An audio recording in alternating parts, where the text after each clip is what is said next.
beyond dementia, connecting our lives to help us survive, so we live our time to the Hi, welcome to Professional Insights. My name is Laurie Scherrer, and I am on the advisory board and board of directors for Dementia Action Alliance. Today, I have the privilege of interviewing Gwenyth Johnson.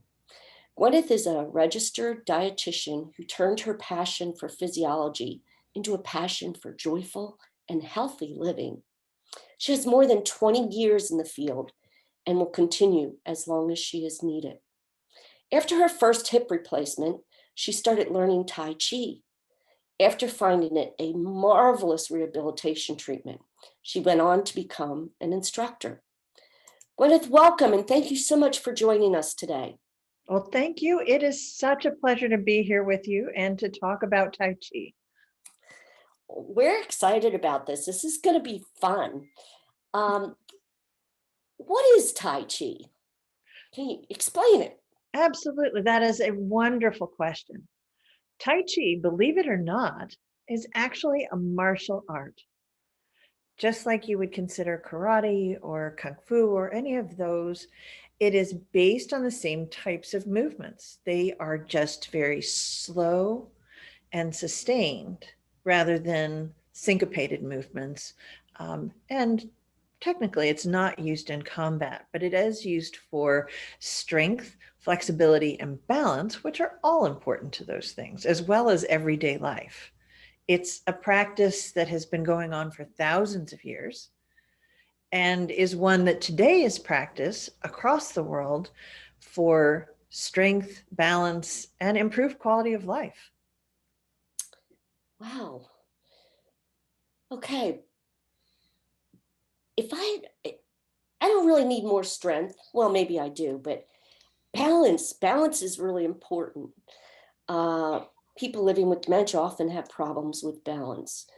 Um, how can Tai Chi help people living with dementia? Tai Chi can help people living with dementia because it's a full body and mind practice. It's really important to think about it that way. When we move slowly and coordinate our hands, our feet, our breath, we are building muscle memory and we're building strength.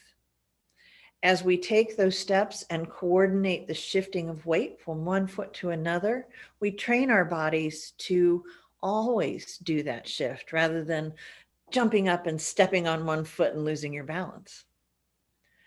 The combination with the breath also slows our heart rate when we're very coordinated as an entire body, which can be a beautiful feeling. Tai Chi lowers your heart rate. Tai Chi helps you to be calm and take the edge off. There have been some studies that have looked at Tai Chi for reduced stress and anxiety. And who couldn't use a little bit of that from day to day? Well, I certainly could. I could too. It's a very calming practice. It can be done in as little as 2 or 3 minutes if that's all you have. Generally, 10 minutes a day or more is recommended, but any seems to help. And that's great news because sometimes 3 minutes is all I'm going to be able to get in. We also find that it lengthens our muscles and can help to reduce some types of pain. For those with fibromyalgia or generalized muscle pains, we do find that it decreases some of the pain or is a very good distractor from pain, which gives us improved quality of life. And I know when my pain is managed, my stress level decreases and my anxiety, and I'm much more clear thinking those ways.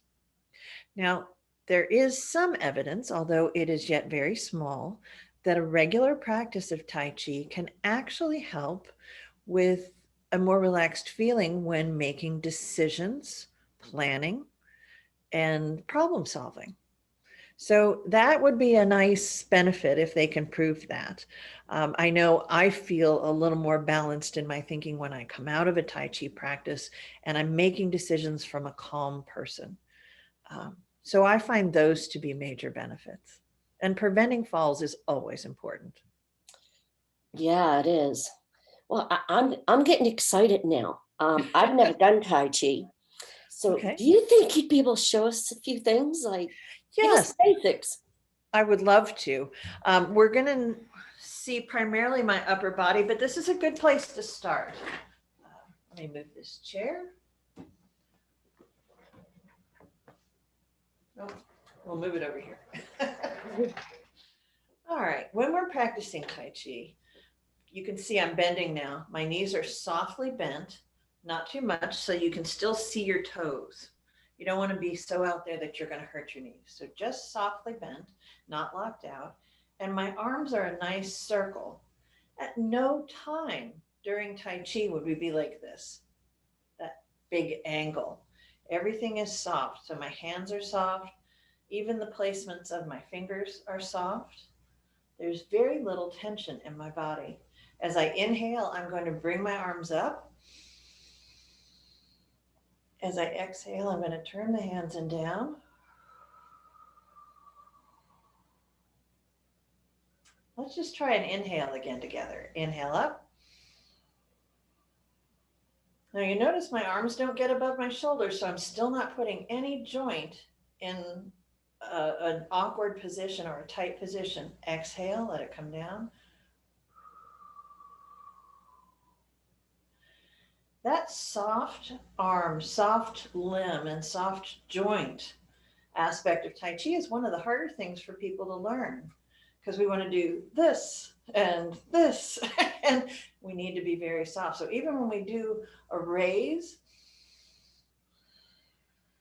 it's just right there. So it's very, very soft. Let's all breathe together one more time. Inhale up. Exhale down. Beautiful. Now I'm going to show you just a couple of moves with the arms, and when we're together, I hope that we're able to do a full body practice. You can do this seated or standing. So I'm going to sit back down so that you can see more of me. From a seated position, you still use very good posture. My back is up and straight, but not rigid. My arms are soft, and I'm going to bring them up and down for the exhale. Now that's almost like a U. Let me turn to the side. So bring them up and down to my body. And then it's like I'm holding a ball of air. I increase the size of that ball of air. I decrease. Let me do that towards you. Inhale up. Exhale down, making a U towards your body. Pulling it up.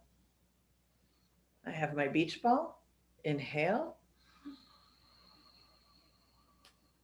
Exhale. And that's our opening position with our hands. Wow, you know, a lot of people with dementia, we really tend to have some symptoms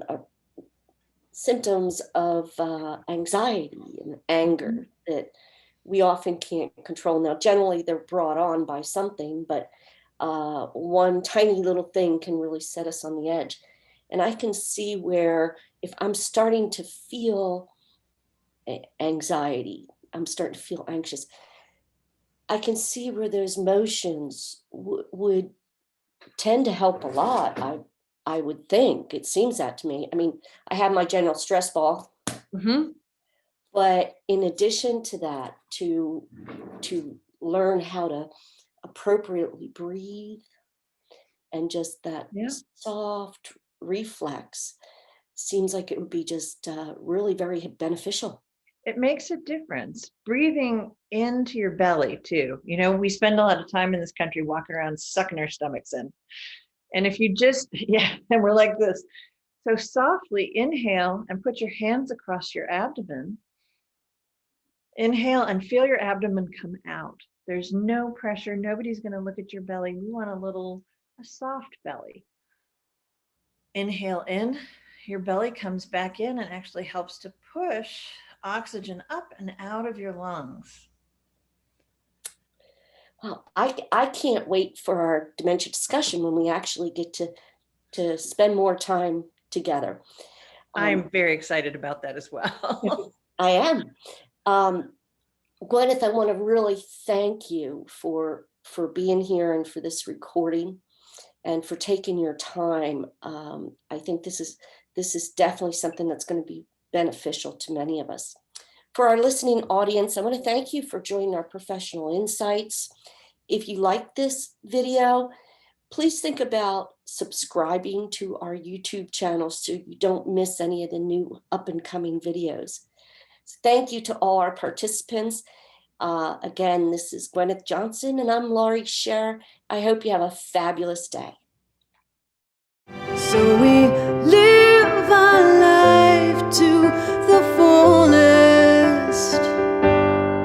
we can.